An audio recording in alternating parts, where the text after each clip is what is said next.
செபிப்போம். நம்ம யாவரும் கண்களை மூடி இந்த நல்ல உபவாச நாளில் தெய்வ சமூகத்திலே நம்ம வந்திருக்கிற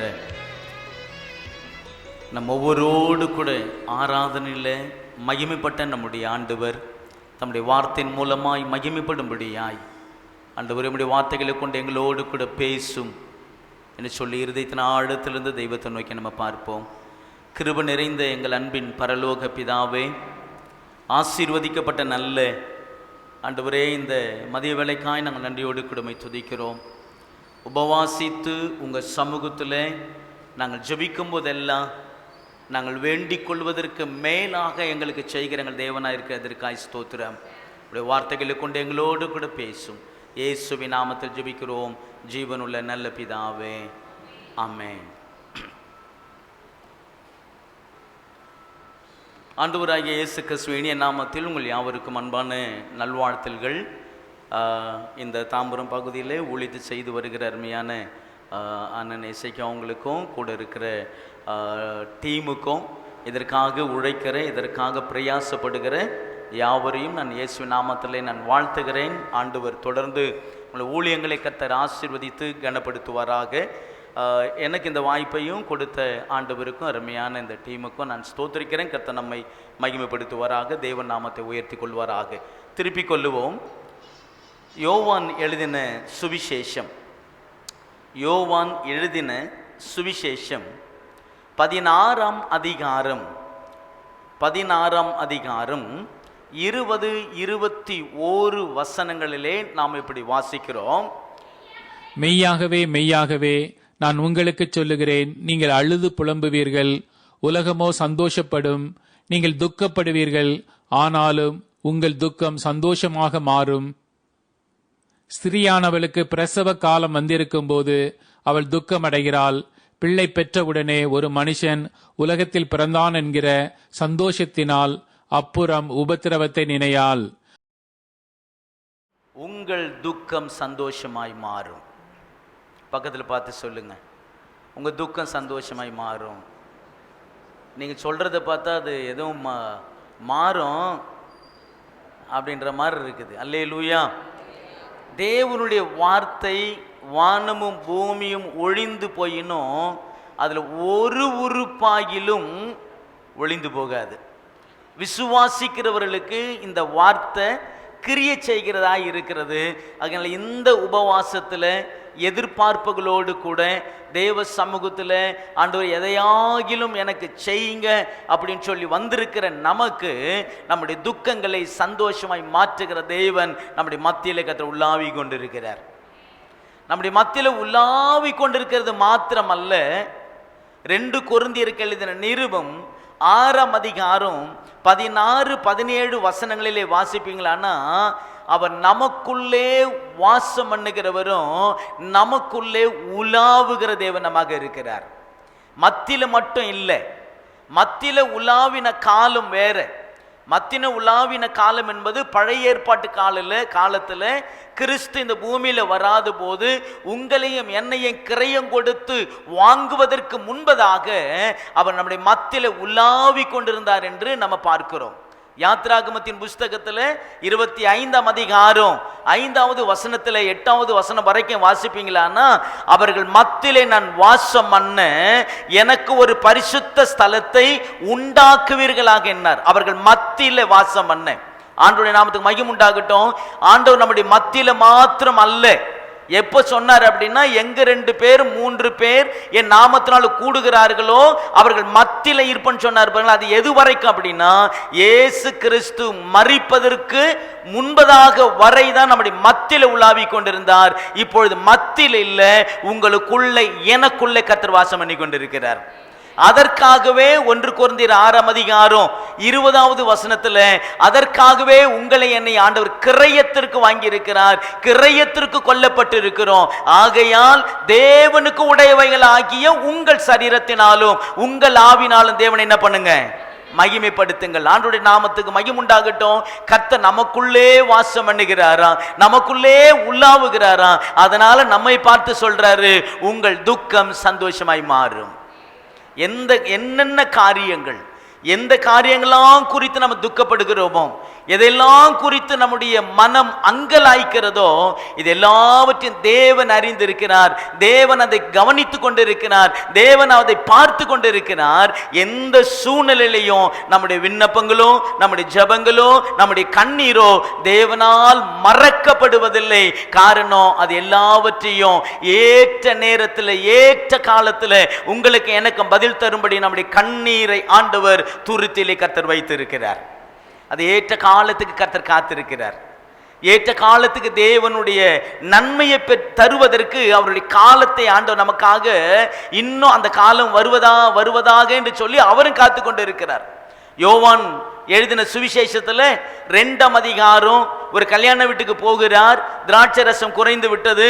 அங்க இருக்கிற அந்த தாய் வேகமாய் ஓடி வந்து சொல்றாங்க, எப்பா திராட்சை ரசம் குறைந்து விட்டது அப்படின்னு. என் ஆண்டவர் ரொம்ப பெருசா சொல்லல, ஏமா உனக்கும் எனக்கு என்ன, என் வேலை இன்னும் வரவில்லை அப்படின்னா, அவர் வேலை இன்னும் வரல அப்படின்னா அவர் வேலைக்காக காத்திருக்கிறார். அவர் நேரத்துக்கு காத்திருக்கிறார். அப்ப நம்முடைய துக்கங்கள் கூட சந்தோஷமாய் மாறுவதற்கு தேவன் ஒரு காலத்தை உங்களுக்கு எனக்கும் நியமித்திருக்கிறார். துக்கம் என்பது ரொம்ப வலி உள்ளது தான், ரொம்ப பெயின் தான், ரொம்ப அதை தாங்க முடியாத. ஏன்னா வலி உள்ளவங்களை போய் கேட்டதான் தெரியும், கொஞ்சம் பொறுத்துக்கன்னா முடியலையே அப்படின்வாங்க. அது கடினமானது தான், கஷ்டம்தான். ஆனா இந்த துக்கத்துக்கு பிறகு, இந்த பாடுகளுக்கு பிறகு அடுத்த 21வது வசனத்தில் அழகாய் சொல்லப்பட்டிருக்கிறது. யோவான் 16ஆம் அதிகாரம் 21வது வசனத்தில் அது எப்படி போகுமா, ஸ்திரீயானவள் என்ன காலம், பிரசவ காலம் வந்திருக்கும். அது எதுக்கு ஒப்பிடுறாரு பாருங்க. ஸ்திரீயானவளுக்கு பிரசவ காலம் வந்திருக்கிற அந்த வேலை அவள் துக்கம் அடைகிறாள். அதுதான் நமக்கு இருக்கிற அந்த துக்கம். அதை தான் நாங்க சொல்றாரு, உங்கள் துக்கம் எவ்வளவு நேரம்னு யோசிச்சு பாருங்க. அந்த பிள்ளையை பெற்றெடுக்கிற வரைக்கும் தான் அந்த துக்கம், அந்த பிள்ளையை பெற்றெடுக்கிற வரைக்கும் தான் அந்த வேதனை. அதுக்கப்புறம் வேதம் சொல்லுகிறது, பிள்ளையை பெற்ற உடனே அவள் துக்கத்தை நினையாதிருக்கிறாள். தேவனுக்கு மகிமை உண்டாகட்டும். தேவனுடைய பிள்ளைகளாகிய உங்களுக்கு எனக்கும் வருகிற எந்த துக்கமும், எந்த வலியும், எந்த பாடுகளும் நிரந்தரமானது அல்ல. மாறாக இந்த பாடுகளும், இந்த வலிகளும், இந்த வேதனையும் தான் கர்த்தர் கொடுக்க போகிற ஆசீர்வாதத்திற்கு கர்த்தர் வைத்திருக்கிறதான வழி. அதைத்தான் ரோமருக்கு எழுதின நிருபத்தில் பவுல் சொல்லுவார். 8ஆம் அதிகாரம் 17-18 வசனங்களிலே வாசிப்போம். நம்ம இக்காலத்து பாடுகள் இனி வெளிப்பட போகிற மகிமைக்கு ஒப்பிடத்தக்கவைகள் அல்ல. இக்காலத்து பாடுகள், நீங்கள் நானும் படுகிற அந்த நெருக்கம், உபத்திரவங்கள், எந்தெந்த காரியத்தினால நம்ம நெருக்கப்படுகிறோமோ, எந்தெந்த காரியத்தினால நம்ம உடைக்கப்படுகிறோமோ, இதெல்லாம் ஒரு பெரிய ஆசீர்வாதத்திற்கு, ஒரு பெரிய நன்மைக்கு ஆண்டவர் இதை கிருபையாய் கர்த்தர் நமக்கு வைத்திருக்கிறார் என்பதை மறந்துடக்கூடாது. வெளிப்படுத்தின விசேஷம் 2ஆம் அதிகாரம் 10வது வசனத்தில் இப்படி சொல்லுவார், படப்போகிற பாடுகளை குறித்து எவ்வளவு நீங்கள் பயப்படாதீர்கள்.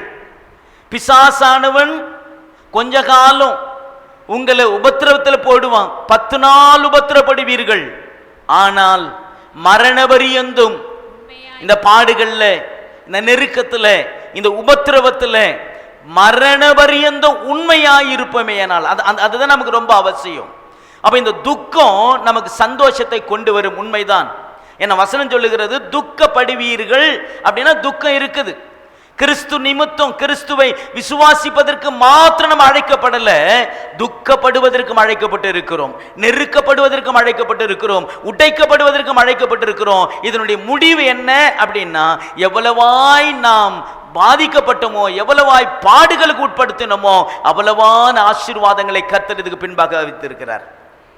அதனால இந்த துக்கம் அல்லது இந்த பாடுகள், நீங்கள் நான் கடந்து போகிற இந்த பாடுகள், ஆவிக்குரிய வாழ்க்கையில் கடந்து போகிற அந்த நெருக்கம், ஊழியத்தின் பாதையில் கடந்து போகிற அந்த நெருக்கம், விசுவாச வாழ்க்கையில் கடந்து போகிற அந்த நெருக்கம், இவைகள் எல்லாம் ஏதோ நம்ம இப்படியே தான் கஷ்டப்படணும் அப்படின்னு நினைச்சிட வேண்டாம். இதெல்லாம் கொஞ்ச காலம் பாடுகள் தான். இந்த கொஞ்ச காலம் பாடுகளுக்கு பிறகு நாம் படுகிற எல்லா துக்கத்தையும் ஆண்டவர் சந்தோஷமாக கர்த்தர் மாற்றுவார். உங்களுக்கு தெரியும், 1 சாமுவேலின் புஸ்தகம் 1 அதிகாரம் 6வது வசனம் 7வது வசனத்தில் இப்படி வாசிக்கிறோம். அடைத்தபடியினால் கர்த்தர் கர்ப்பத்தை அடைத்தபடியினால் அவளுடைய சக்கலத்தி அவள் துக்கப்படும்படியாக அவளை மிகவும் விசனப்படுத்துவாள். சரி, ரொம்ப எல்கானாவுக்கு ரொம்ப சிநேகமாய், ரொம்ப அன்பாய், ரொம்ப பிரியமாய் இருந்த மனைவி அன்னாள். அன்னாளுக்கு குழந்தை இல்லை என்று வேதம் சொல்லுகிறது. அதுக்கு காரணம் கர்த்தர் கர்ப்பத்தை அடைத்திருந்தார். நன்றாக கவனியுங்கள், கர்த்தர் கர்ப்பத்தை அடைத்திருந்தார். அதற்கு ரீசனும் இருக்குது, அதுக்கு காரணமும் இருக்கிறது. காரணம், பெண்ணினால் அற்பமாக எண்ணப்பட்டாள். இது நிமித்தம் ஆண்டவர் அன்னாளுடைய கர்ப்பத்தை அடைத்திருந்தார். ஆனால் நாட்கள் ஆக ஆக ஆக இந்த பெண்ணினால் அன்னாளை துக்கப்படும்படியான வார்த்தைகளாலே, துக்கப்படும்படியான செய்களினாலே அன்னாளை துக்கப்படுத்துவது உண்டு. 7வது வசனத்தை வாசிக்கலாம். அவள் கர்த்தருடைய ஆலயத்திற்கு போகும் சமயத்தில் அவன் வருஷந்தோறும் அந்த பிரகாரமாய் செய்வான். இவள் அவளை மனமடிவாக்குவாள். பெண்ணினால் அன்னாளை மனமடிவாக்குவாள். அதனால என்ன ஆகும் அப்படின்னா, அவள் இருதயம் துக்கப்படும்படியாய் அவள் சாப்பிடாமல் அழுது கொண்டிருப்பாள். போதும் பாருங்கள், அவள் துக்கப்படும்படியாய் அவள் இருதயம் துக்கம் அடைவது மாத்திரமல்ல, அந்த வார்த்தைகள் அது ரொம்ப நம்ம சொல்றதுக்கே கஷ்டப்படுவோம். அந்த வார்த்தைகளை, பிள்ளை இல்லைன்னா என்ன வார்த்தைகள் வரும் என்பதை நம்ம சொல்லல, வேதமே சொல்லி வைத்திருக்கிறது. அந்த வார்த்தையில கேட்கும் போது, அந்த வார்த்தையை சொல்லும் பொழுது அவள் மனமடிவாக்குவாளாம். அந்த பெண்ணினால் எப்போதும் அன்னாலை மனமடிவாக்குவதே பிரச்சனை. அதாவது அதுவே அவளுக்கு அதுவாக இருந்தது. அநேகர் பார்த்தீங்கன்னா நம்ம எப்பொழுதும் ஆவிக்குரிய வாழ்க்கையில ஏதாகிலும் சொல்லி ஏதாவது ஒரு காரியத்தை நமக்கு ஞாபகப்படுத்தி நம்ம மனவடிவாக்குறதே ஒரு காரியமாக இருக்கும். நம்ம எவ்வளவாய் ஆவிக்குரிய வாழ்க்கையில உயரணும்னு நினைப்போம், கொஞ்சம் முன்னே போகணும்னு நினைப்போம், உடனே பார்த்தீங்க அப்படின்னா நம்மளை மனமடி வாக்குவதற்கான சில வார்த்தைகள் நம்ம சகோதரருக்குள்ள நமக்குள்ள இதெல்லாம் வார்த்தைகள் கடந்து வரும்போது நம்முடைய வேகம் பார்த்தீங்கன்னா அப்படியே குறைந்து போவது மாத்திரமல்ல, ஒரு சோர்வு வருகிறத நம்ம பார்க்க முடியும். சோர்வடைந்து போய் விடுவோம். ஆனா தேவனுக்கு மகிமை உண்டாகட்டும். ஆனா அன்னாளை என் ஆண்டவர் அப்படியே விட்டு விடல, மாறாக இதற்கான பதில் எங்கே கிடைக்கும் அப்படின்னு அன்னாள் அறிந்திருந்தாள்.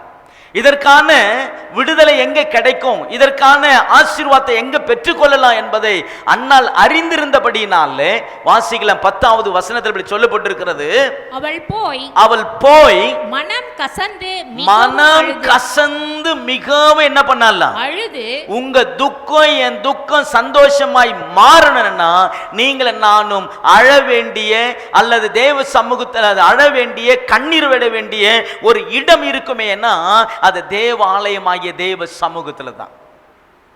நம்ம துக்கம் சந்தோஷமாய் மாறும். நிறைய பேர்கிட்ட நம்ம போகிறோம், நம்ம பிரச்சனையை யாராவது மாற்றுவாங்க, நம்ம பிரச்சனைக்கு யாராவது பதில் தருவாங்க, நம்முடைய பிரச்சனையை யாராவது மாற்றுவாங்கன்னு சொல்லி நிறைய பேர் மனுஷரையும் அல்லது மனுஷன் மூலமாக நம்ம தேடும் பொழுது அநேக நேரங்களில் தேவன் அதற்கான வழியை திறக்காம வாசலை அடைத்து தேவனிடத்தில் வரும்படியான ஒரு சூழ்நிலை உண்டாக்கி தேவன் தான் அந்த காரியத்தை செய்யணுன்றபடினால என் ஆண்டவருக்கு மகிமை உண்டாகட்டும்.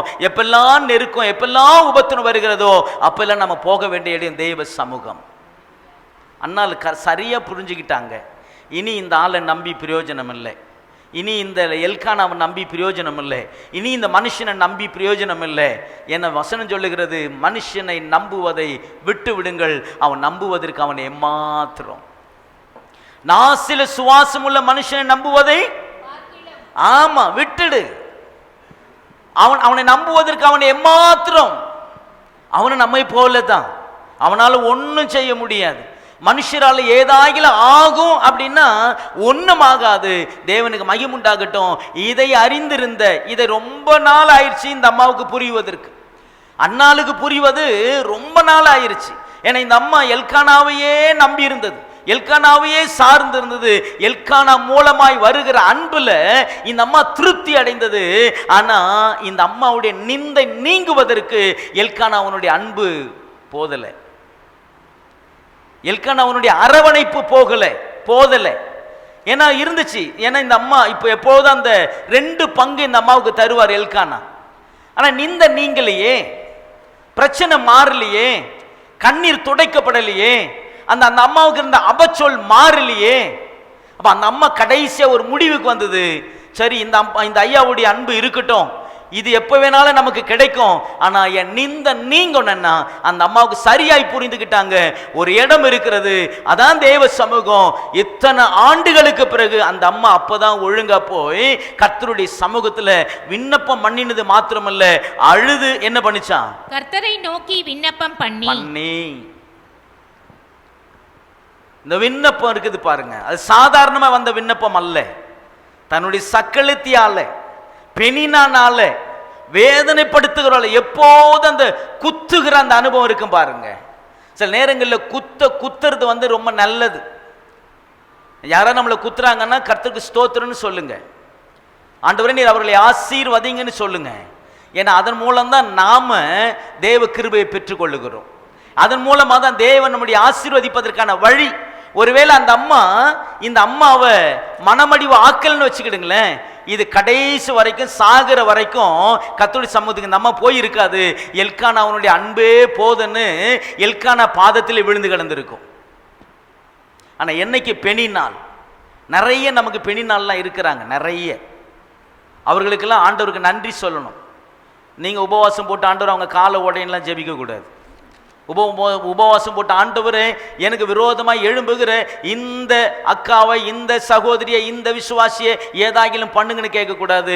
இன்னும் அதிகமாக ஜெபிக்கணும். ஆண்டவரே இப்படிப்பட்ட அநேக பிணி நாட்களை எழுப்புங்க ஆண்டவரே, நான் அநேக ஆசீர்வாதங்களை பெற்றுக்கொள்ளுவேன்.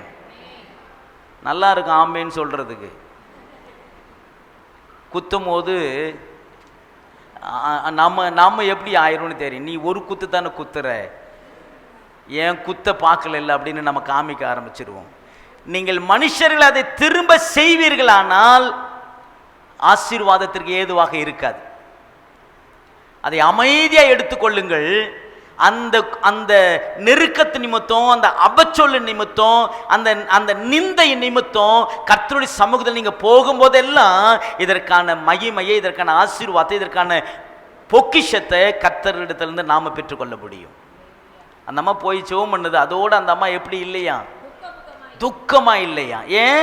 அம்மாவுக்கு தெரிஞ்சிருச்சு, அண்ணாளுக்கு தெரிஞ்சிருச்சு. இவ்வளோ காலம் இந்த ரகசியம் எனக்கு தெரியாம போயிருச்சு. இவ்வளவு காலம் அந்த மனுஷனுடைய அன்புக்காக ஏங்கி இருந்தேனே, அந்த மனுஷனால என்ன கொடுக்க முடியுமோ அதுதான் கொடுத்தார். அவர் அதான் கொடுக்க முடியும். 2 பங்கு கொடுத்தார், அவ்வளவுதான். அந்த அம்மா சொல்றாரு, ஏமா இப்படி இருக்கிற, அதிகமா நான் உன்னதானே நேசிக்கிறேன்.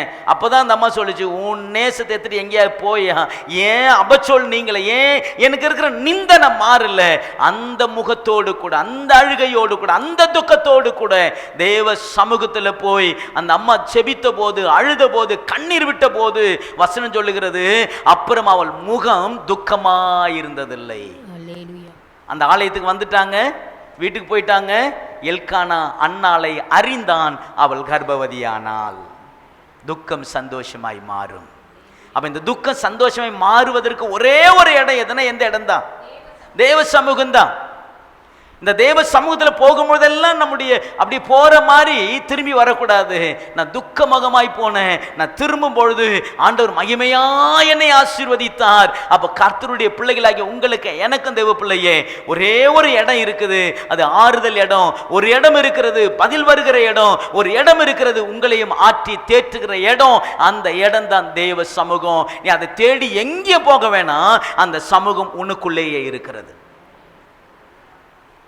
நமக்குள்ளேயே அந்த சமூகம். ஏன்னா அவர் சொல்றாரு, நான் உங்களுக்குள்ளதான்பா உலாவுகிறேன், உங்களுக்குள்ளதான் வாசம் பண்ற அப்படின்னா, அவர் இருக்கிற இடம் தான் சமூகம். அப்ப தேவன் எனக்குள்ள இருக்கிறார் அப்படின்னா, எனக்குள்ள இருந்து நான் பண்ணுகிற அந்த விண்ணப்பத்திற்கு கர்த்தர் பதில் கேட்டது மாத்திரம், விண்ணப்பத்தை கேட்டது மாத்திரமல்ல, அதற்கான பதிலையும் கர்த்தர் கொடுத்து என்னை ஆசீர்வதிக்கிற தேவன்.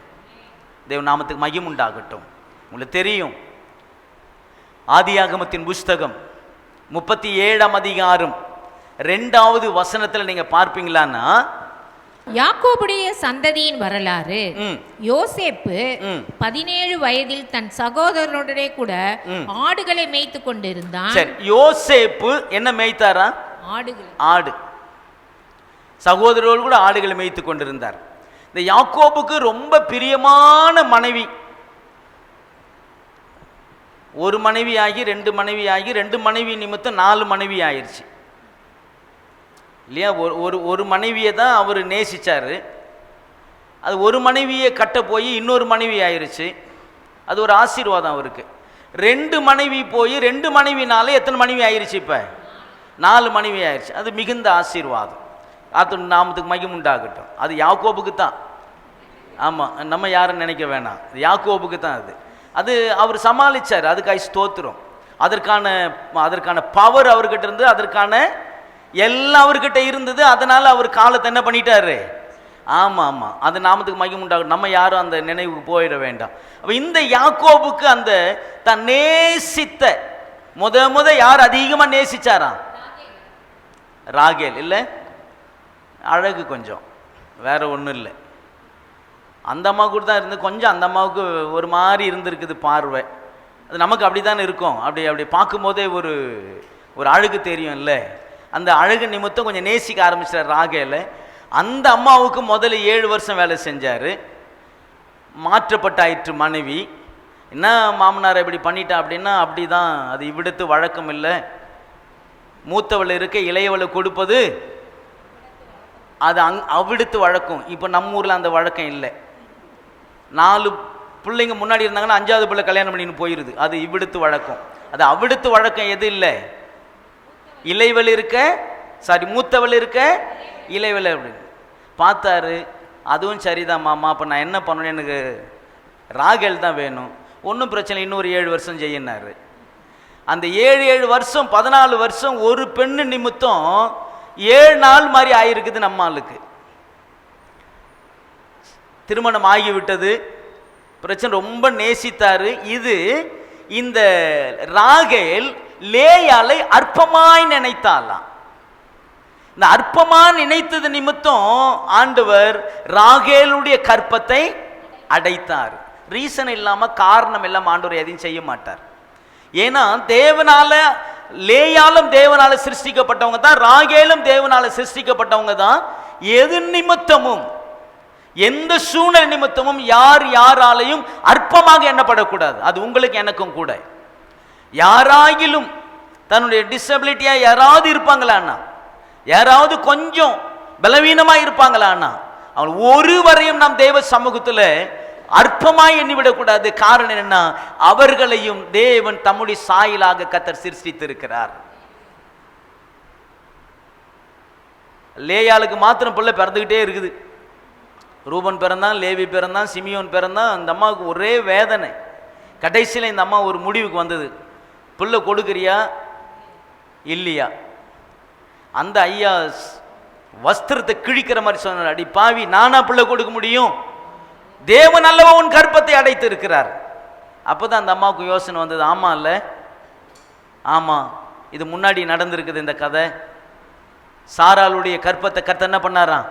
அடைச்சிருந்தாரு. அப்போ இதுவும் அப்படி தானே இருந்திருக்கும் அப்படி நினச்சி இந்த அம்மா ஜெபிக்க ஆரம்பித்து, ஒருவேளை கர்த்தர் சமூகத்தில் அழ ஆரம்பிச்சிருக்கோம்.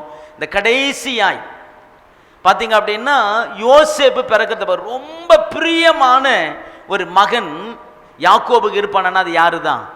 யோசேப்பு. அவனை நம்பினார். ஏன்னா மூத்தவனாகிய ரூபன் அவன் தான் சேஷ்டபுத்திர பாகத்தை உடையவன், அவன் தான் அடுத்தது இந்த குடும்பத்தை நடத்தக்கூடியவன். ஆனால் ரூபன் தன்னுடைய தகப்பனுடைய மஞ்சத்தை தீட்டுப்படுத்தினபடினாலே அந்த ரூபன் ஆகாதவன் என்று தள்ளப்பட்டான். சேஷ்டபுத்திர பாகத்தை உடையவனாய் இருந்தும் அநேக நேரங்களில் ஆசீர்வாதங்கள் நம்ம எழுந்து போவதற்கு காரணம் நமக்குள்ள இருக்கிற மாம்சீகமும் ஒரு காரணம், மாம்ச சிந்தையும் ஒரு காரணம். ஏசாவும் ரூபனும் மூத்த பிள்ளைகள், சேஷ்டபுத்திர பாகத்தை உடையவர்கள். ஆனால் இவர்கள் ஒருவேளை போஜனத்துக்காக அவன் வித்து போட்டான் சேஷ்டபுத்திர பாகத்தை. இவன் வேசிய நிமித்தம் தன் தகப்பனுடைய மஞ்சத்தை தீட்டுப்படுத்தினபடினால இவனும் ஆகாதவன் என்று தள்ளப்பட்டான். என்ன வேதனை தெரியுமா? அழுவுறானுங்க, போய் ஐயோ இந்த ஆசீர்வாதம் எங்களை விட்டு போயிருச்சுன்னு அழுவுறாங்க, கதறாங்க. ஆனால் பரிதாபம், மனம் திரும்புதல் இல்லை. இந்த மனம் திரும்புதல் இல்லாத நிமித்தம் இந்த ஆசீர்வாதங்கள் இவங்களை விட்டு போய் விடுகிறது. அப்படி எல்லாரையும் தள்ளி ஆண்டவர் அதிகமாய் நேசித்த, யாக்கோபு அதிகமாய் நேசித்த, தேவனும் அதிகமாய் நேசித்த ஒரு மகன் இருப்பான், அவன் தான் யோசேப்பு. இந்த யோசேப்பு அதிகமாய் நேசிப்பதற்கு ஒரு காரணம் இருக்கிறது. யாக்கோபை விட்டுருங்க, தேவன் அதிகமாய் யோசேப்பை நேசிப்பதற்கு ஒரு காரணம் இருக்கிறது. ஆதியாகமத்தின் புஸ்தகம் 39ஆம் அதிகாரம் 9வது வசனத்தில் நாம் இப்படி வாசிக்கிறோம், இந்த வீட்டிலே என்னிலும் பெரியவன் இல்லை. நீ அவருடைய மனைவியாய் இருக்கிறபடியால் உன்னை தவிர வேறொன்றையும் அவர் எனக்கு விலக்கி வைக்கவில்லை. இப்படி இருக்க நான் இத்தனை பெரிய பொல்லாங்குக்கு உடன்பட்டு தேவனுக்கு விரோதமாய் பாவம் செய்வது எப்படி என்றான். இதைத்தான் ஆண்டவர் யோசேப்புக்குள்ள பார்த்தார். இது நிமித்தம் யோசேப்பு தேவனுக்கு பிரியமானவனாக காணப்பட்டான். கவனிங்கள், யோசேப்பு இருக்கிறது எகிப்து. யாரும் அங்க அப்பா அம்மா அண்ணன் தம்பி யாரும் கிடையாது. இவர் என்ன வேணாலும் பண்ணலாம், என்ன தப்பு வேணாலும் பண்ணலாம். யாரும் இவரை கண்ட்ரோல் பண்றதுக்கு ஆள் இல்லை, கண்டிப்பதற்கு ஆள் இல்லை. ஏன்டா இந்த பாவம் பண்ற அப்படின்னு சொல்லுவதற்கு அங்க யாரும் இல்லை. இன்னைக்கு நம்ம வீடுகளில் பிள்ளைகள் இருக்கும் போதே, அப்பா அம்மா இருக்கும் போதே, நம்முடைய சொந்த பந்தங்கள் இருக்கும் போதே நம்முடைய பிள்ளைகள் எவ்வளவாய் செய்கிறது நமக்கு தெரியும். ஆனா யாருமே இல்லை. அப்படி இருந்த போது கூட இந்த போர்த்திபாலுடைய மனைவி, இந்த அம்மா, அதுவும் பெரிய எழுத்து பாவம், இது எதுவும் வெளியில வரப்போறது ஒண்ணும் கிடையாது. அப்ப போர்த்திபாருடைய மனைவி அந்த பாவத்துக்கு அவனை தூண்டினபடினால யோசேப்பு சொல்லுகிறான், இங்க பாருமா, எல்லாவற்றையும் உங்க வீட்டுக்காரரு என்கிட்ட கொடுத்திருக்கிறார் உன்னை தவிர. இந்த வீட்டுல நான் பெரியவன் தான், ஆனா எல்லாவற்றையும் என்கிட்ட கொடுத்த உங்க வீட்டுக்காரரு உன்னை மாத்திரம் எனக்கு விலைக்கு வைத்திருந்தார். அப்படி சொல்லிட்டு சொல்றாரு, இப்பேற்பட்ட பாவத்தை, இப்பேற்பட்ட பொல்லாங்கானதை போர்த்திபாருக்கு விரோதமாய் நான் செய்ய மாட்டேன்னு சொல்ல, என் தேவனுக்கு விரோதமாய் நான் செய்ய மாட்டேன். அல்லேலூயா. இந்த காரியத்தை ஆண்டவர் பார்க்கிறார். இப்ப ஏறக்குறைய யோசேப்பு தன்னுடைய சகோதரர்களோடு கூட ஆடு மேய்த்து கொண்டிருந்த போது 17 வயது. இந்த 17 வயதுல தேவன் யோசேப்பை குறித்த திட்டத்தை கொஞ்சமாய் நகர்த்த ஆரம்பித்தார். இந்த 17 வயதுல எகிப்தியரிடத்துல விற்று போற்றவர் தான் இந்த யோசேப்பு. தன் சொந்த சகோதரர்களால, தன் சொந்த சகோதரர்கள் பாவம் என்னமோ தெரியாதனமோ ஒரு சொப்பனத்தை பார்த்துட்டார். இன்னைக்கு நம்ம கிட்ட வந்து ஏதாவது சொப்பனம் பார்த்துட்டு ஏதாவது கேட்டாங்கன்னா, அர்த்தம் கேட்டாங்கன்னா வேற மாதிரி சொல்லியிருப்போம். ஆனா அன்னைக்கு அவர் பார்த்த சொப்பனத்தை சகோதரத்தில் கொண்டு போறாங்க. எல்லாருக்கும் புரிஞ்சிருச்சு, என்ன நாங்க எல்லாம் உனக்கு கீழே இருப்போம் நினைக்கிறியா, நாங்க எல்லாம் உன்னை வணங்குவோம்னு நீங்க நினைக்கிறியா அப்படின்னு அவர் மேல கோபப்பட்டு எரிச்சல் பட்டு அன்னையிலிருந்து யோசேப்பை பகைக்க ஆரம்பித்தார்கள். ஏற்கனவே யாக்கோபு அதிகமா நேசிக்கிறது நிமித்தம் சகோதரர்கள் பகைத்தார்கள், இன்னும் அதிகமாய் பகைக்க ஆரம்பித்தார்கள். கடைசியில எத்தனை குழி, எத்தனை துரோகங்கள், எத்தனை விதமான வேதனைகளை யோசேப்புக்கு கொடுத்தும் கூட மறந்துடாதீங்க, கடைசியில அவ்வளோ காரியங்களை செய்து இஸ்மவேலர்களிடத்தில் விற்று போடுகிறார்கள் யோசேப்பை. யோசேப்பை எகிப்துக்கு கொண்டு போகப்படுகிறான், அடிமைத்தனத்தில் இருக்கிறான், நெருக்கம், உபத்திரவம், பாடுகள். ஆனா ஒண்ணு மறந்துட வேணாம், 39ஆம் அதிகாரம் 2வது வசனத்துல ஆதியாகமத்தில் வாசிப்போமே, என்ன கர்த்தர் யோசேப்போடு கூட இருந்தார். ஒரு அழையில சொல்லாமா, எத்தனை உபத்திரவங்கள் வந்தாலும், நீங்கள் நான் கடந்து போகிற பாதைகள் எவ்வளவு கடினமாக இருந்தாலும், நீங்கள் நான் கடந்து போகிற பாதைகள் எவ்வளவு நெருக்கமாக இருந்தாலும், ஒன்று மாத்திரம் மனதில் வைத்துக் கொள்ளுங்கள், நான் தனித்து விடப்படவில்லை, நான் தனித்து போகவில்லை. எல்லா நெருக்கத்திலையும் கர்த்தர் என்னோடு கூட இருக்கிறார், என் ஆண்டவர் என்னோடு கூட இருக்கிறார். நம்ம யாரை நிந்திக்கிறாங்களா, யாராவது நம்ம அபச்சொல் சொல்லுகிறாங்களா, யாராவது நம்ம நெருக்கிறாங்களா, பெண்ணினால் மாதிரி யாராவது நம்ம குத்துகிறார்களா, தேவனுக்கு ஸ்தோத்திரம் செலுத்துங்க. இதெல்லாம் ஆண்டவர் அறியாமல் உங்களுக்கு எனக்கு நடக்கல, கர்த்தருக்கு ஸ்தோத்திரம், அவரே இந்த காரியங்களை அனுமதிக்கிறார். ஆமென். சில சோதனைகளை ஆண்டவர் அனுமதிக்கிறார், சில சோதனைகளை ஆண்டவரே கூட இருந்து அதில் வெற்றி பெறவும் செய்கிறார். அதனால சோதனைகளை குறித்து சோர்ந்து போக வேண்டாம். 2 விதமான சோதனை இருக்குது. சோதனை தேவனே நம்மை சோதிக்கிறது, இன்னொரு சோதனை பிசாசு சோதிக்கிறது. தேவன் சோதிக்கிற அந்த சோதனை இருக்குது இல்ல, அந்த சோதனையை நம்ம நிரூபிக்கணும். எப்படி நிரூபிக்கணும்? அந்த சோதனை எதற்காக ஆண்டவர் அனுமதிக்கிறாரோ அதை நாம நிரூபிக்கணும். இப்போ ஆபிரகாமுக்கு விசுவாசம் இருந்தது, 25 வருஷத்துக்கு மேல காத்திருந்தார் ஈசாக்கு பெற்றெடுப்பதற்கு. ஆமா, ஆண்டவர் அப்படியே கர்த்தர் வாக்குத்தத்தன்படியே ஈசாக்கை கர்த்தர் கொடுத்தார். ஏன்னா வாய்ப்பே இல்லை, ஆனாலும் கர்த்தர் கொடுத்தார். பிறகு ஒரு 20 வயது இருக்கும், 20 வயதுக்குள்ளாக இருக்கும் ஏறக்குறைய, மீண்டுமாக ஆபிரகாமுடைய விசுவாசம் சோதிக்கப்படுகிறது. அப்ப இந்த சோதிக்கப்படுவது என்பது எதுன்னா, ஆபிரகாமுக்குள்ள இருக்கிற விசுவாசம் சோதிக்கப்படும் பொழுது அது ஆபிரகாம் நிரூபித்தாகணும். என்ன நிரூபித்தாகணும்னா, அந்த விசுவாசம் எனக்குள்ளதான் இருக்கிறது, என் விசுவாசம் ஒரு நாள் குறைந்து போகவில்லை என்று சொல்லி அந்த விசுவாசம் சோதிக்கப்படும் போது அது நிரூபிக்கப்படுகிறது. எப்படி?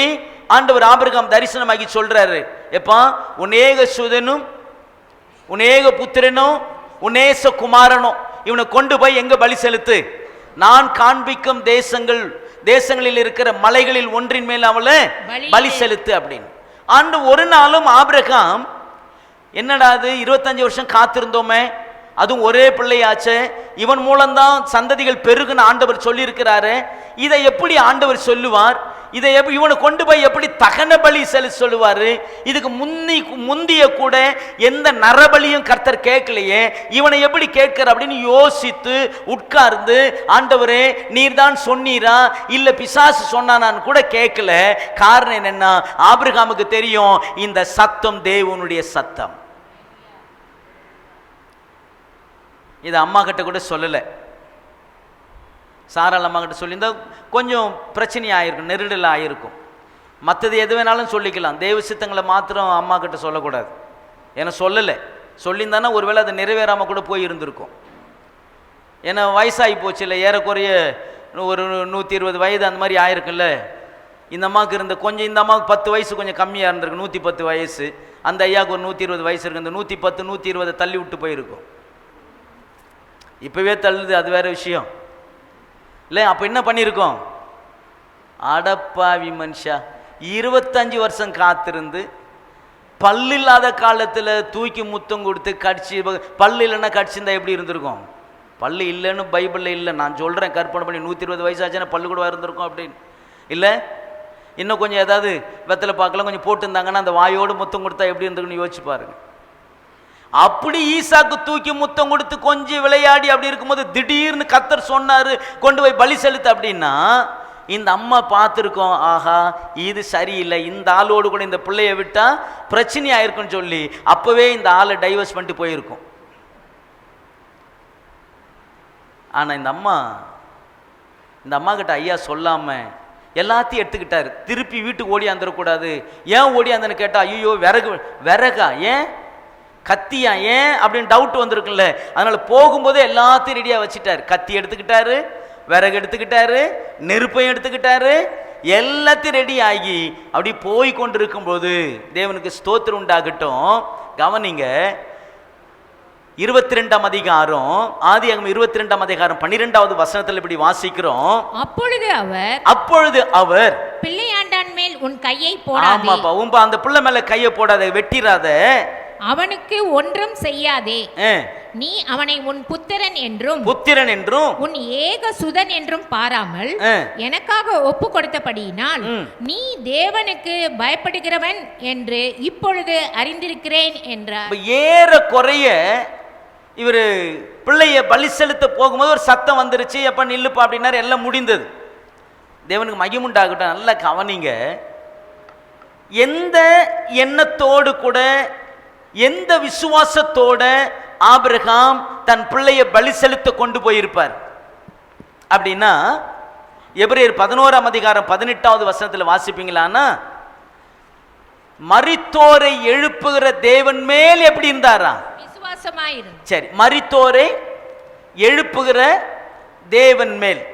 ஆபிரகாமுக்கு தெரிகிறது மரித்தோரை என்ன பண்ணுவாரு? எழுப்புவார். கவனிங்க, இதுக்கு முன்பதாக யாரும் மரித்து ஆண்டவரை எழுப்பினார் என்றது ஒண்ணு இல்லை. ஆனா ஆபிரகாமுக்கு மாத்திரம் அந்த விசுவாசம் எப்படி வந்திருக்கும்? ஆபிரகாமுக்கு மாத்திரம் மரித்தோரை கர்த்தர் எழுப்புவார் அப்படின்ற விசுவாசம் இருந்தபடினாலதான் தனக்கு இருந்த ஒரே பேரான குமாரனாகிய ஈசாக்க பலி செலுத்த போனார் என்று வேதம் சொல்லுகிறது. அப்ப என்ன, இது எங்கிருந்து கத்துக்கிட்டு இருந்திருப்பாரு? இது எங்கிருந்து பார்த்திருப்பாரு? மரித்தோரை எழுப்புகிற தேவன் என்பது இவருக்கு எப்படி தெரியும் அப்படின்னா, ரோமருக்கு எழுதின நிருபம் 4ஆம் அதிகாரம் 19-20 வசனங்களிலே வாசிப்பீங்களானா, அநேக ஜாதிகளுக்கு தகப்பனாவதற்கு நம்புவதற்கு ஏதுவல்லாது இருந்தோம், அதை நம்பிக்கையோடு என்ன பண்ணாரா? விசுவாசித்தான். அவன் விசுவாசத்தில் பலவீனமாய் இருக்கவில்லை. ஏறக்குறைய 100 வயதுள்ள ஆபிரகாமுக்கு 100 வயதா இருக்கும்போது தன் சரீரம் செத்து போனதை, சரீரம் செத்துருச்சான். சாராளுடைய கர்ப்பம் செத்து போனதையும் எண்ணாதிருந்தான். சரி, சாராள் அம்மாவுடைய கர்ப்பமும் செத்து விட்டது, ஆபிரகாமுடைய சரீரம் செத்து விட்டது. இப்ப ஆபிரகாமுக்கு என்ன விசுவாசம்னா, அந்த எபிரேயர் 11:18 என்ன சொல்ல வர்றாருன்னா, செத்து போன ஏன் சரீரத்திலிருந்து, செத்து போன சாராளுடைய கர்ப்பத்திலிருந்து ஒரு பிள்ளையை என் ஆண்டவரால் உண்டாக்க கூடுமானா, இந்த பிள்ளையை நான் பலி செலுத்தி எரித்தாலும் இந்த சாம்பலிலிருந்து எனக்கு பிள்ளையை கொண்டு தர முடியும். இதான் விசுவாசம். இதான் ஆபிரகாமுக்குள்ள இந்த விசுவாசம். இது சோதிக்கப்பட்டது.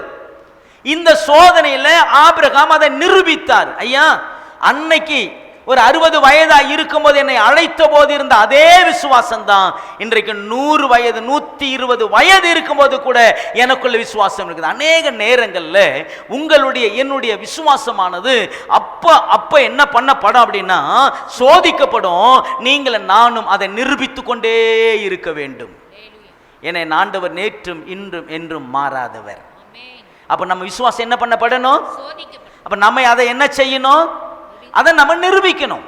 என் விசுவாச கர்த்தர் சோதிச்சார். இப்போ 20 ஆண்டுகளுக்கு முன்பதாக என் விசுவாசம் சோதிக்கப்பட்டது, நான் நிரூபித்தேன். அதே விசுவாசம் எனக்குள்ள இன்னைக்கு இருக்குதான்னு கர்த்தர் சோதிப்பார். அதையும் நான் நிரூபிக்க வேண்டும். அன்னைக்கு காசு இல்லாத போது, பணம் இல்லாத போது, கஷ்டப்பட்ட போது, நெருக்கப்பட்ட போது, உடைக்கப்பட்ட போது நான் விசுவாசத்துல ஊழியம் செஞ்சேன், விசுவாசத்துல நான் வந்தேன்னு சொல்றேன் பார்த்தீங்களா?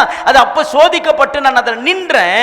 இன்றைக்கு கர்த்தரை ஆசீர்வதித்த போது, கனப்படுத்த போது, உயர்த்தின போது அதே விசுவாசம் எனக்குள்ள இருக்குதான்னு கர்த்தர் சோதிக்கிற பொழுது நான் அதை நிரூபிக்க வேண்டிய கட்டாயத்தில் இருக்கிறேன். அநேக நேரங்களில் நம்முடைய விசுவாசம் சோதிக்கப்படணும். சோதிக்கப்பட்டாதான் நல்லது. அதனால தான் யோபு அழகா சொல்லுவார், நான் போகும் வழி அவர் அறிந்திருக்கிறார், நான் சோதிக்கப்பட்ட பிறகு பொன்னாக விளங்கு. அப்ப நம்முடைய விசுவாசம் என்ன ஆகணும்? சோதிக்கப்பட்டுக்கிட்டே இருக்கணும். பேதுரு எழுதின நிருபத்தில் 1 பேதுரு 1:7-8 வாசிப்பீங்களானா, அழிந்து போகிற பொன் அக்கினினாலே சோதிக்கப்படும், அதை பார்க்கிலும் அதிக விலையேற பெற்றதாயிருக்கிற உங்கள் விசுவாசமானது என்ன பண்ணப்படணுமா? அப்ப சோதிக்கப்படணுமா படக்கூடாதா? விசுவாசம் என்ன பண்ணப்படணும்? சோதிக்கப்படும். ஆமேனா? யாருடைய விசுவாசம் சோதிக்கப்படணும்? ஏற்கனவே சோதனைக்குள்ளதான் போய்ங்குது. நீ வேற சோதனையான நேரத்தில் வேற பிரசங்கம் பண்ணிட்டு இருக்கிற. ஆனால் இந்த சோதனையே பெருசா இருக்குது. சீக்கிரமா சோதனையை நீ முடிச்சிரு, நாங்க சந்தோஷமா போயிடுவோம் அப்படி. ஆமேன். எவ்வளோ சந்தோஷமா இருக்குது. கர்த்தருடைய வசனத்தை நம்ம கேட்க கேட்க நம்ம பலப்படும் போது நம்முடைய உள்ள இருக்கிற ஆத்மா உயிர்ப்பிக்கப்படுகிறது. அதனால தான் என் ஆண்டவர் சொன்னார், மனுஷன் அப்பத்தினால மாத்திரம் அல்ல. அப்ப இந்த வார்த்தையினால மனுஷன் என்ன ஆகணும்? நம்ம ஆத்மாவுக்கு ஒரே ஒரு உணவு எது? வேத வாக்கியம். சொல்லுங்க. வேத வசனம். இந்த வேத வசனம் தான் நம்முடைய ஆத்மாவுக்கு என்னவா இருக்கணும்? யோபு சொல்றாரு, எனக்கு வேண்டிய ஆகாரத்தை பார்க்கிலும் அவருடைய உதடுகளின் கற்பனை விட்டு நான் பின் வாங்கல. ஏன்? இந்த வேத வசனம் எனக்கு ஆகாரமா இருந்துச்சு. இரவும் பகலும் இதை தியானிக்கணும். இரவும் பகலும் இதை நமக்கு ஆகாரமா எடுத்துக்கணும். இரவும் பகலும் இதை ருசிக்க ஆரம்பிக்கணும். ஏன்னா இது உள்ள போயிருச்சுன்னா நம்முடைய ஆத்மாவுக்கு ஒரு பலன் கிடைச்சிடும். நம்முடைய ஆத்மாவுக்கு ஒரு ஒரு ஒரு ஒரு ஒரு சந்தோஷம் உண்டாகிறோம். நமக்குள்ள இருக்கிற எல்லா பலவீனங்களும், அசௌகரியம் எல்லாம், துக்கம் எல்லாம் மாறி போகணும்னா இந்த வேதம் நமக்குள்ள போகணும். ஆமேன். ஆமேனா இல்லையா? ஆமா. சும்மா துக்கம் சந்தோஷமாய் மாறாது. வெறும் வார்த்தையால மாத்திரம் மாறிட்டு போகாது. அதற்கான பிரயாசம் நம்ம படணும். அதற்காக அதிகமாய் பிரயாசப்படணும். எது என் துக்கத்தை மாற்றும் அப்படின்னா, இந்த வேதம் என் துக்கத்தை மாற்றும். வசனம் சொல்லுகிறது, இந்த வேதம் எனக்கு மன மகிழ்ச்சியா இராதிருந்திருக்குமே என்னால் நான் துக்கத்திலே அழிந்து போயிருப்பேன். சங்கீதக்காரன் சொல்றார், இந்த வேதம் மட்டும் எனக்கு என்னவா இல்லாம இருந்திருக்குமே என்ன? அப்ப இந்த வேதம் நமக்கு என்னவா இருக்கணும்? மகிழ்ச்சியா இருக்கணும். எப்பெல்லாம்? எல்லா நேரத்திலும். எல்லாம் அப்படி படிக்கும் போதே, எடுக்கும் போது மகிழ்ச்சியா இல்லை. அப்படி பைபிளை படிக்கணும்னு தோணும் போதே ஒரு மகிழ்ச்சி வரணும். பிரச்சனை வந்தா எடுத்தீங்கன்னா பிரச்சனையா இருக்கும் பைபிள். பிரச்சனை வரும்போது பைபிள் எடுத்தீங்கன்னா பிரச்சனைக்கு ஏற்ற வசனம் தான் வரும். சரி, பைபிள் படிச்சதே தப்பாக போச்சுன்னு பைபிளை மூடிட்டு போயிடக்கூடாது. நம்முடைய துக்கம் சந்தோஷமாய் மாறும். நம்முடைய காரியங்கள் எல்லாம் ஆண்டவர் அறிந்திருக்கிறார் தேவ பிள்ளையே. நம்ம சூழ்நிலை எல்லாம் தேவன் அறிந்திருக்கிறார். அப்போ இந்த யோசேப்பு 17 வயதுல இந்த காரியங்களை அனுபவித்தான். வேதம் அழகா சொல்லுகிறது. சங்கீதங்களின் புஸ்தகம் 105ஆம் சங்கீதம் 17-18 வசனங்களில் எப்படி வாசிக்கிறோம்? அவர்களுக்கு முன்பாலே ஒரு புருஷனை அனுப்பினார். அடுத்த வசனம் வாசிங்க. அவன் கால்களை விலங்கு போட்டு ஒடுக்கினார்கள். அவன் பிராணன் இரும்பில் அடைப்பட்டிருந்தது. யோசேப்பு எகிப்துல போன போது சும்மா அவனை ஏதோ சிறை கைதியா வச்சில்ல, ஏதோ உள்ள போட்டு அவனை அடைக்கல. அவன் கால்களை இரும்பு போட்டு ஒடுக்கினார்கள், அவன் விலங்கு போட்டு ஒடுக்கினார்கள். அவன் பிராணன் இரும்பிலே அடைபட்டு இருந்தது, சிறையில அடைபட்டு இருந்தது. எது வரைக்குமா? அடுத்த வசனம். கர்த்தர் சொன்ன வார்த்தை நிறைவேறும் அளவும், ஆண்டவர் சொன்ன வார்த்தை நிறைவேறும் அளவும் அவருடைய வசனம் அவனை புடமிட்டது. ஒரு அலையில சொல்லமா, வசனம் என்ன பண்ணுதா? அப்ப உங்களை என்னையும் புடமிடுகிறது எது? வசனம், கர்த்தருடைய வார்த்தை. கர்த்தர் சொன்ன வார்த்தை நிறைவேறும் அளவும் அந்த வசனம் என்னை புடமிட்டது. அவனை ராஜா ஆள் அனுப்பி அவனை கட்டவிழ்க்க சொன்னான். போதுங்க, கட்டவிழ்க்க சொன்னான். கவனிங்க, 17 வயது, வாலிப வயது, இளம் வயது. வசனம் சொல்லுகிறது, தன் இளம் பிரயாயத்துல நுகத்தை சுமப்பது மனிதனுக்கு நல்லது. நல்லதா? நீ என்ன இன்னைக்கு வந்து ஃபுல்லாக உபத்திரப்படுறது நல்லதா, பாடுபடுறது நல்லதா, வேதனைப்படுறது நல்லதான்னு? ஏற்கனவே நாங்கள் பல வருஷமாக அதில் தான் வேதனையோடு இருக்கிறோம். நல்லதான்னு இன்னைக்காவது உன் துக்க நாட்கள் முடிந்து போகனாவது சொல்ல ஐயா. உன் துக்க நாட்கள் முடிந்து போகும். சீக்கிரத்தில் உன் சுக வாழ்வு பாருங்க, எல்லாம் முகம் பாருங்க எப்படி இருக்குது. அப்படியே அது முடிந்து போகும். அப்படின்னா ஒரு சந்தோஷம் என்ன ஆகுது? மாறும். ஆனால் எப்போ மாறும்? உன் துக்கம் சந்தோஷமாய் எப்போ மாறும்? முடிந்து போகணும்னு சொல்லி பாருங்களேன். இன்னையோட முடிஞ்சிருச்சு. இந்த கூட்டத்தை விட்டு போகும்போது எப்படி போங்க? ஆமா, அண்ணால மாறி இனி என்ன பண்ணாத, துக்க முகமா இருக்காது. எல்லா விண்ணப்பமும் எங்க வந்துருச்சு? எல்லாத்தையும் கர்த்தர் கேட்டுட்டார். உன் அங்கலாய்ப்பு, உன் இருதயத்தின் நினைவுகள், இருதயத்தில் ஏற்பட்டதான எல்லா விண்ணப்பங்களையும் கர்த்தர் கேட்டு இருக்கிறார். போங்க, தேவன் உங்களோடு கூட இருக்கிறார். ஏற்ற காலத்தில் உங்கள் விண்ணப்பங்களுக்கு கர்த்தர் பதில் தருவார். ஆமென். சொந்து போகணும். ஒவ்வொரு ஜபங்களும் ஆண்டவர் அழகா அதை அப்படியே எழுதி வைக்கிறார் தேவ பிள்ளையே. ஒவ்வொரு ஜபத்தையும் ஆண்டவர் குறித்து வைக்கிறார். நம்ம மறந்து போயிடலாம். நாம் அதை சில நேரங்களில் அழுத போது அதுக்கப்புறம் அழுதோம். எதுக்கு தாம்பா அழுவுறது? இல்லை, ஒன்றுக்கு அழுவலாம், 2க்கு அழுவலாம், 3க்கு அழுவலாம். அழுக முதல்ல அழுதிய எதுக்குன்னு கேட்டால், டெய்லி தான் அழுவுறேன், முதல்ல எழுதுறதுனே தெரியலையா. நீங்களே நானும் மறந்து போகலாம். தேவன் அதை நினைவுபடுத்தி வைத்திருக்கிறார். கர்த்தர் அதனுடைய நினைவில் வைத்திருக்கிறார். என் ஆண்டவருக்கு ஸ்தோத்திரம். எல்லாவற்றும் ஒரு காலத்தை அவர் நியமித்து வைத்திருக்கிறார். அந்த காலம் வரும்பொழுது இதுக்கு எல்லாவற்றையும் கர்த்தர் பதில் தருவார். நாம் ஆராதிக்கிற தேவன் இன்னார் என்று அறிந்திருக்கிறோம். நாம் ஆராதிக்கிற தேவன் யார் என்பதை ருசித்து கொண்டு இருக்கிறோம். நாம் ஆராதிக்கிற தொழுது கொள்ளுகிற ஆண்டவர் வானத்துக்கு பூமிக்கு தேவனாய் இருக்கிறவர். இந்த வைராக்கியமுள்ள விசுவாசம் நமக்குள்ள வரணும். 42ஆம் அதிகாரம் ஆதியாகமத்தின் புஸ்தகம் ரொம்ப அழகா சொல்லப்பட்டிருக்குது பாருங்க.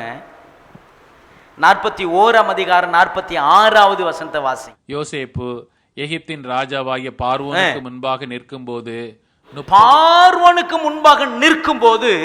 30 வயதாயிரும். எத்தனை வயதா?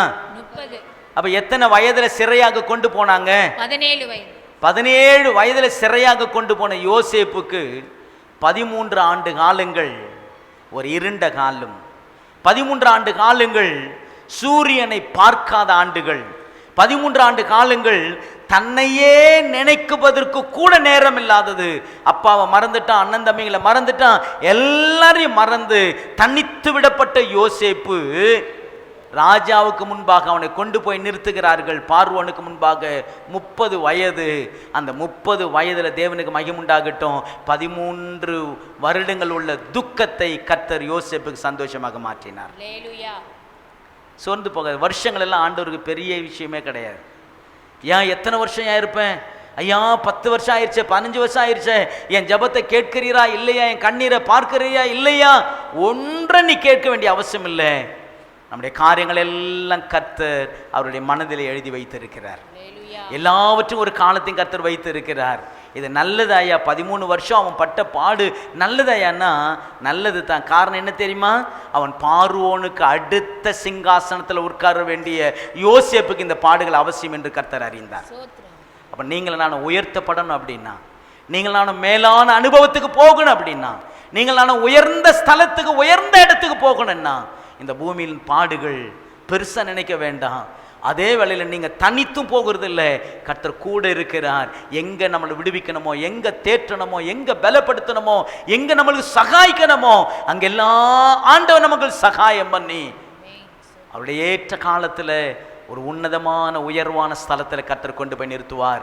அப்போது இந்த 13 ஆண்டுகள் பட்ட பாடு இருக்குது பார்த்தீங்களா, இதெல்லாம் அவன் மறந்து போனான்.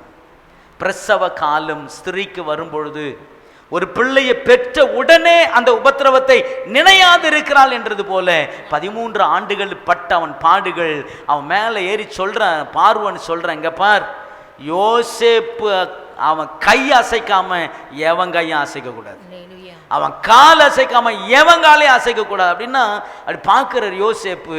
நான் தானே அப்படி தொட்டுலாம் பார்த்துருப்பார். நான் தானா இந்த யோசேப்பு தானா, வேற யாராவது இருக்கிறாங்களாடா யோசேப்புன்னு கூட பார்த்து இருந்திருப்பாரு. கர்த்தருக்கு மகிமுண்டாகட்டும். என் ஆண்டவர் ஒரு உயர்வை தருவதற்கு, ஒருவேளை இந்த காலங்களெல்லாம் நமக்கு பெயினா இருக்கும், வலியா இருக்கும், துக்கமா இருக்கும், ஏன் இந்த காரியங்களான்னு, ஆனா தேவன் கொடுக்கும்போது இக்காலத்து பாடுகள் கர்த்தர் கொடுப்பவர் மகிமைக்கு ஒப்பிடத்தக்கவைகள் அல்ல. சோர்ந்து போக வேண்டாம். இல்ல எத்தனை ஆண்டுகள் நீ பாடுபட்டாலும் சரி, எத்தனை ஆண்டுகள் நீ சோர்ந்து போனாலும் சரி, அதற்கான ஆசீர்வாதம் வரும்பொழுது, அதற்கான நன்மை உனக்கு வரும்பொழுது, இதெல்லாம் அப்படி பார்க்கும்போது, ஓ இப்படியெல்லாம் வந்தோம் இல்லை, நம்ம இப்படிலாம் வந்தோம், இப்படிலாம் கடந்து வந்திருக்கிறோம், இவ்வளோ நம்ம பாடுபட்டிருக்கிறோமே, அது ஒரு மாதிரி என்ன சொல்றது, அலட்சியமாக சொல்றது, இவ்வளோ கஷ்டப்பட்டுக்கிறேன் பிரதர் நான். ஆனால் அப்போ கேட்டிங்கன்னா, நான் மட்டும்தான், எனக்கு மட்டும்தான் இந்த பாடு, என்னை தவிர வேறு யாருக்கும் இந்த பாடு வந்திருக்காது பிரதர். அது சொல்லும் போதே கண்ணில் இருந்து தண்ணிலாம் வரும். ஆனால் அதற்கான பலனை கொடுத்த பிறகு, ஓ இப்படியா, இப்படிலாம் இருந்திருக்கிறேன்ல, மறந்தே போயிடுச்சு பிரதர், மறந்து தான் போகும். ஏன்? அதற்கான பலனை, அதற்கான ஆசீர்வாதத்தை கர்த்தர் நமக்கு கொடுத்திருக்கிறார். அல்லேலூயா. எந்த சூழ்நிலையில் கஷ்டப்பட வேண்டிய, சோர்ந்து போக வேண்டிய அவசியம் நமக்கு இல்லை. ஏன் அப்படின்னா அதற்கான ஏற்ற பலனை ஏற்ற காலங்களில் உங்களுக்கு எனக்கு கர்த்தர் கொடுக்க அவர் வல்லவராக இருக்கிறார். ஆதியாகமத்தின் புஸ்தகத்தில் 28ஆம் அதிகாரத்தில் ஒரு பெரிய மனுஷன் நம்ம பார்க்குறோம். நீங்கள் பார்க்குற பார்வையெல்லாம் ஒரு மாதிரி இருக்குது. ஆமாம், என்னென்னமோ பண்ணுது எங்களை அப்படின்லாம் யோசிக்கிறீங்க. இந்த வசனம் உள்ளே போக போக என்னென்னமோ பண்ணுறதெல்லாம் என்ன ஆகணும்? ஆமாம், அங்கங்கே இந்த வசனம் போய் அப்படியே அதெல்லாம் ஸ்டாப் பண்ணணும். என்ன ஸ்டாப் பண்ணணும்? ஆமாம், அப்பத்தினால மாத்திரம் அல்ல, தேவனுடைய வார்த்தையினாலையும் பிழைப்பான். ஏன் ஆண்டவர் ஏன் அதை சொன்னார்னே எனக்கு தெரியல. அவருக்கு 40 நாள் எப்படி இருக்குது இப்போ பசி? நம்ம ஊருங்களை சொல்லுவாங்களே, தாங்கள கொலை பசியான்னுவாங்கல்ல. 40 நாள் நம்ம பாஸ்டிங் இருக்கிற மாதிரி இல்லை அவரு. நம்ம எல்லாரும் பாஸ்டிங் அப்படின்னா காலையில் நல்ல ஒரு டம்ளர் முழுக்க எதையாவது குடிச்சிடுறது பாஸ்டிங்க்கு. டீயை ஃபுல்லாக குடி, ஒரு 11 மணிக்கு ஒரு 4 பிஸ்கெட்டு சேர்த்து சாப்பிட்ருது பாஸ்டிங்கு. ஒரு மாதிரி அப்படியே 12 மணி ஆனவுடனே ஒரு மாதிரி அப்படியே தலை சுற்றுற மாதிரி இருக்குது, ஒரு வாழைப்பழத்தை சாப்பிட்ரு. இது பாஸ்டிங்கு. நம்ம பாஸ்டிங் இருக்கிறதே 1 மணி வரைக்கும் தான், அப்புறம் 1 மணிக்கு போய் நல்லா சாப்பிட்றது. நம்ம பார்வையில் இது பாஸ்டிங். என் ஆண்டவர் 40 நாள் என்ன பண்ணலையா? புசிக்கல, குடிக்கல. அதாங்க உபவாசம். நீங்கள் யாராவது போய் அப்படி இருந்துட போகிறீங்க, இதை 40 நாள் இப்படி இருக்கணும் போல்து அப்படின்னு சொல்லி ஒரே நாளில் அப்படி மயக்கடிச்சு விழுந்து திருப்பியா, ஆண்டவரே நீர் இருந்தீரே நான் இருப்பேன். அவர் இருந்தார், நீ இருக்காத. ஆமாம், நீ அப்போ கொஞ்சம் டீயும் காப்பியும் பிஸ்கட்டும் எடுத்துக்கிறது நல்லது. தேவனுக்கு ஸ்தோத்திரம். 40 நாள் அப்படி இருந்துட்டு அந்த பசியில் வராரு. ஏன்னா பிசாசு கூட நல்லா இருக்கும்போது நம்மளை சோதிக்கவே மாட்டான், பிரச்சனையே இருக்காது. எப்போ நமக்கு பிரச்சனைன்னு தெரியுதோ அந்த பிரச்சனையில் எண்ணெய் ஊற்றுறதுக்கு தான் அவன் வருவான். வந்து நேராக கேட்குறான், நல்லா தெரிஞ்சிருச்சு பசியாக இருக்கும்போது. இவர் சொல்கிறாரு, பிசாசு சொல்கிறான், நீ தேவனுடைய குமாரன் ஆனால். அப்படின்னா என்ன அர்த்தம்? ஏதோ சந்தேகம் வரா மாதிரி இல்லை, சந்தேகம் இல்லை, அது அங்கே கொஞ்சம் மாறி இருக்கணும் அந்த வசனம். எப்படி இருக்கணும்னா, நீ தேவனுடைய குமாரன் ஆகையால் இந்த கல்லுகள் எல்லாம் என்ன ஆகட்டும். ஏன்னா நம்ம பிதாவும் சும்மா இல்லை. இயேசு கிறிஸ்து ஞானஸ்நானம் எடுத்து நம்முடைய ஆண்டவர் மேலே வரும்பொழுது மேலே இருந்து ஒரு சத்தம், இவர் என் நேசகுமாரன்ட்டார். பார்த்தான் பிசாசு, அந்த வார்த்தையை பிடிச்சிக்கிட்டான். நீ நேசகுமாரன், நாம நீ தான் தேவனுடைய ஒரே பேரான குமாரன் தானே, ஆகையால் இந்த கல்லுகள் எல்லாம் என்ன ஆகட்டும், அப்பங்கள் ஆகும்படி சொல்லும். நான் எனக்கு அந்த பவர் இருந்துச்சுன்னா, எனக்கு அந்த வல்லம் இருந்துச்சுன்னா, தாம்பரத்தில் இருக்க ஒரு தெருவை விட மாட்டேன், எல்லாத்திலும் போஸ்ட் அடித்து மரித்தோரை உயிரோடு எழுப்புகிற வருகிறார், இதோ இப்பொழுது அற்புதம் செய்கிற வருகிறார்னு அடிச்சு விட்டுருப்பேன். ஆனால் என் ஆண்டவர் சுய மகிமைக்காக அவர் எதையும் தேடவே இல்லை. எல்லா அதிகாரமே என் ஆண்டவருக்கு இருந்தது. மரித்தோரை உயிரோடு எழுப்புகிற அதிகாரம் இருந்தது. ஒரு நாளும் ஃபோன் பண்ணி என்ன ஆயிடுச்சுப்பா, மறிக்கிற மாதிரி இருக்குதா, நான் வரேன் இரு அப்படின்னு ஃபோன் பண்ணிட்டுலாம் போல. அவர் லாசரு வியாதியாக இருக்கிறான்னு அந்த அம்மா நேசிச்ச அம்மா சோறு போட்ட அம்மா சொல்லுது, ஏயா நீ நேசிக்கிற லாசரு கொஞ்சம் எப்படி இருக்கிறான், வியாதியாக இருக்கிறான்னு. அவர் பார்த்தாரு, இந்த வியாதி மரணத்துக்கு ஏதுவானது அல்லன்ட்டு ரொம்ப டீசெண்டாக சொல்லிட்டு போயிட்டார். செய்தி போகிறது, நீ நேசித்த லாசரு மரித்து விட்டான். அப்படியா, சரி அங்கேயே திருப்பி ஒரு நாள் இருந்தாராம். எப்படி இருக்குன்னு யோசிச்சு பாருங்க. அதுக்கப்புறமா போகலாமா நம்ம ஆளுங்கள்ட்ட கேட்குறாரு, ஏன் இதுக்கு மேலே போய் கல்லால் அடி வாங்கிறதுக்கான்னு கேட்டிருக்காங்க. நம்ம ஆளுங்களுக்கு எப்போயுமே அப்படி தான் இருக்கும். ஏன்னா நம்ம போய் திருப்பி போனால் கல்லாலே அடிப்பானுங்க, ஜாக்கிரதை அப்படின்னு. அடித்தாலும் நான் வாங்கிக்கிறேன், யாரும் வரீங்களா இல்லையான்னு. நாங்களும் வரோம் அப்படின்னு போயிட்டாங்க. போகும்பொழுது அவனுக்கு இப்படி தான் நம்ம ஆண்டவர் போனார். 4 நாள் ஆயிடுச்சு, லாஸ்ட் வா வெளியில் அப்படின்னாரு. என்ன ஆயிடுச்சு? ஆமாம், கவனிங்க, இந்த அப்பம் இந்த கல்லுகளெல்லாம் அப்பங்கள் ஆனோடனே நம்மளாம் தான் மாற்றிருப்போம்ல. என் ஆண்டவர் சொன்னார், மனுஷன் அப்பத்தினால மாத்திரம் இல்லை, தேவனுடைய வாயினால மனுஷன் பிழைப்பான் என்று எழுதியிருக்கிறது இல்லை? உபாகம் 8:2-3 எழுதியிருக்கிறதே. சரி, பசியாக இருக்கிற நேரத்தில் இந்த பைபிள் படித்தா எப்படி என் பசி அடங்கும்? ஆண்டவர் என்ன பண்ணியிருக்கணும், ஆமாப்பா சரி நான் சாப்பிட்டுக்கிறேன் உங்கள் வேலையை பாரு அப்படின்னு சொல்லி அடுத்து ஏதாவது சாப்பிட்டு இருந்திருக்கணும். இவர் தேவனுடைய வாயினுடைய புறப்படுகிற வார்த்தைனால பிழைப்பான் அப்படின்னு ஏன் சொல்லணும்? அப்படின்னா என்ன சொல்ல வர்றாருன்னா, நம்ம இருக்கிற மாதிரி ஆதாம் இருந்தாரு, முதல் ஆதாம், அவரு விழுந்து போனது எதுல தான்? மாம்சத்தின் இச்சை. 3 தான் தேவ பிள்ளை, மாம்சத்தின் இச்சை, ஜீவனத்தின் பெருமை, கண்களின் இச்சை. இந்த மாம்சத்தின் இச்சையில நம்மால் விழுந்து போயிருச்சு. ஆதியாகமம் 3:6 வாசிக்க வேண்டாம், 3:6 அது புசிப்புக்கு நல்லதுன்னு சொன்னாங்க. அது போய் அந்த சாப்பிட்டாங்க, 2 பேரும் விழுந்து போயிட்டாங்க, அவ்வளோதான். அதே சோதனை யாருக்கு வருகிறது? இப்ப சொல்றாரு என் ஆண்டவர், இங்க பாருப்பா, தேவனுடைய வார்த்தை எழுதி இருக்கிறது, உன் வார்த்தைக்கு நான் செவி கொடுத்துட்டேன்னா நான் பாவம் செஞ்சிருவேன், உன் வார்த்தை செவி கொடுத்துட்டேன் அப்படின்னா நான் விழுந்து போயிடுவேன், உன் வார்த்தைக்கு கீழ்ப்படிவதை காட்டிலும் என் பிதா கொடுத்த வார்த்தைக்கு நான் கீழ்ப்படிக்கிறேன். அதுக்கு கீழ்ப்படிந்ததுனால பிசாசை அவர் ஜெயித்தார். ஒரே மனுஷனுடைய கீழ்ப்படியாமையினால் அநேகர் பாவிகளாக்கப்பட்டது போல ஒரே மனுஷனுடைய கீழ்ப்படிதலினாலே அநேக நீதிமான்களாக்கப்பட்டார்கள். ஆமென். அப்ப தேவனுடைய வார்த்தை அப்படி நம்ம பலப்படுத்த, நம்ம அப்படி உள்வாங்கிக் கொள்ளணும். ஆதியாகமம் 28ஆம் அதிகாரத்தில் யாக்கோபு உங்களுக்கு தெரியும். யாக்கோபு ஈசாக்கனுடைய பிள்ளைங்க. ஆண்டவர் யாக்கோபை சிநேகித்து ஏசாவை வெறுத்தார்.